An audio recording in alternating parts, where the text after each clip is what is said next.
Je pense que dans un premier temps, il faut observer. Mais la logique voudrait quand même voilà, qu'il se sépare de Monsieur Antonetti. Quand tu arrives, nouveau propriétaire avec des nouveaux hommes, forcément, tu arrives avec un nouveau projet. Ça a été le cas au Paris Saint-Germain environ Comboiré. Ils ont fait venir un nouvel entraîneur. Ça n'a pas été le cas, bizarrement, à Monaco, où ils ont conservé Ranieri parce que justement les choses c'était plutôt très bien passé aussi.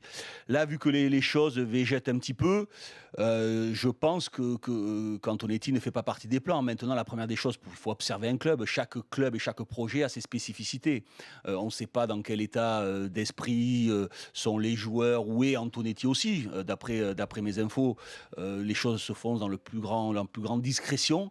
Antonetti n'a pas d'infos particulières sur ce qui se passe autour de son cas. Voilà, maintenant, je pense que ces gens-là, qui sont des étrangers, que ce soit Lopez qui est luxembourgeois ou le nouveau directeur sportif qui est portugais, je pense qu'ils vont s'orienter vers des entraîneurs plutôt étrangers, avec plutôt un style de jeu un petit peu plus identifié.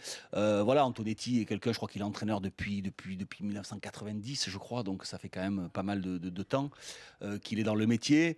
C'est un entraîneur qui a fait quelques finales de Coupe de la Ligue, qui est un entraîneur qui est une valeur sûre de notre Ligue 1. Maintenant, est-ce qu'il ne faut pas chercher un entraîneur surdiplômé? C'est-à-dire, je m'explique, quand je dis surdiplômé, ce que je veux dire, c'est qu'avec Antonetti, vous savez à peu près ce que vous allez avoir sur une saison. Vous connaissez le caractère de l'homme, vous savez sa façon de faire jouer, vous savez ce que vous avez. Après, si vous avez l'ambition que votre club devienne un très grand club niveau Ligue des Champions, vous ne savez pas forcément si Antonetti sera capable de s'adapter ou pas, et un entraîneur de ce calibre-là. Peut-être que oui, je n'en sais bien évidemment absolument rien.